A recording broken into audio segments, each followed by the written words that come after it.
Précédemment, nous avons présenté les règles générales de présentation d'un mémoire ou d'une thèse établies par la FESP.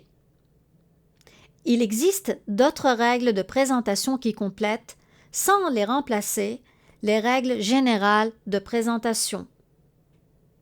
Ces règles complémentaires s'appliquent aux mémoires et aux thèses par article ou de type mixte, ainsi qu'aux thèses par dossier ordonné.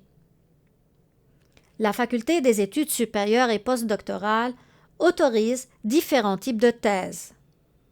Pour ces types non traditionnels, des règles complémentaires existent et peuvent être retrouvées sur la page dédiée du site Internet de la FESP. Notez que certaines règles spécifiques au programme peuvent aussi exister. Il est important de consulter votre direction de programme dès le début de la rédaction afin de vous les approprier.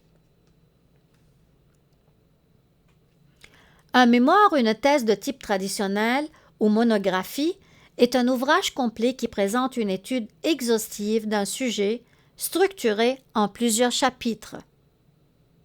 Ce type de mémoire ou de thèse suit les règles générales de présentation.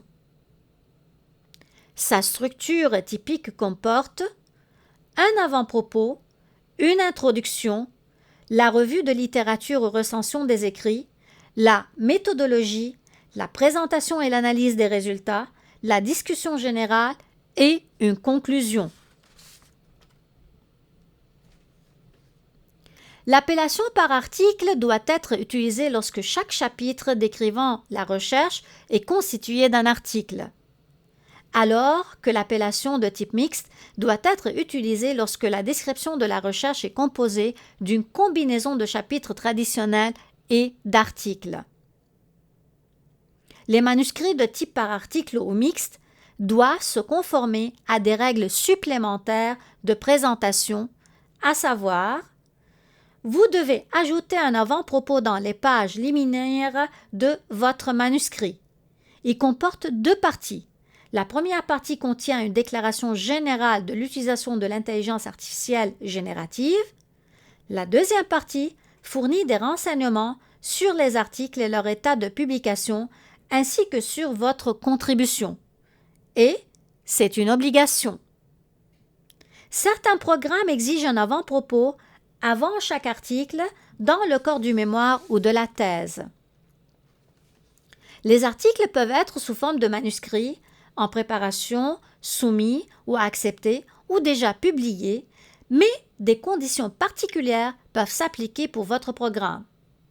Il est donc fortement recommandé de consulter votre direction de programme à ce sujet.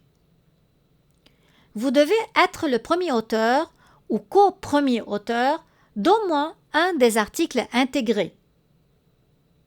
Vous pouvez intégrer un article pour lequel vous avez des co-auteurs. Si exceptionnellement vous êtes vous-même co-auteur, vous devez avoir apporté une contribution significative aux articles intégrés qui s'imbriquent naturellement dans votre projet de recherche. Vous retrouvez sur le site de la FESP un document présentant les différences entre les statuts d'auteur et de co-auteur. Dans tous les cas, vous devez remplir et transmettre le formulaire d'autorisation des co-auteurs ou des co-auteurs au moment du dépôt initial.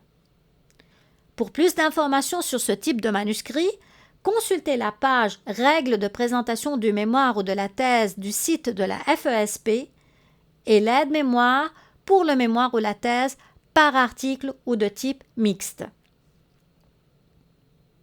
La thèse par dossier ordonné est un dossier formé de différentes pièces originales et indépendantes agencées selon un projet d'ensemble précis. Par exemple, les rapports, les maquettes, les prototypes, les productions culturelles, les artefacts numériques, les programmes éducatifs, les supports de cours et les outils d'évaluation constituent les manuscrits par dossier ordonné. Dans une thèse par dossier ordonné, chaque pièce originale constitue un chapitre. Le dossier peut aussi inclure des chapitres traditionnels ou des articles soumis à publication. vous devez ajouter un avant-propos dans les pages liminaires de la thèse qui comportera 2 parties, pareil au manuscrit par article ou du type mixte, et y présenter les pièces du dossier et leur état de préparation, de publication ou de production. Et c'est une obligation.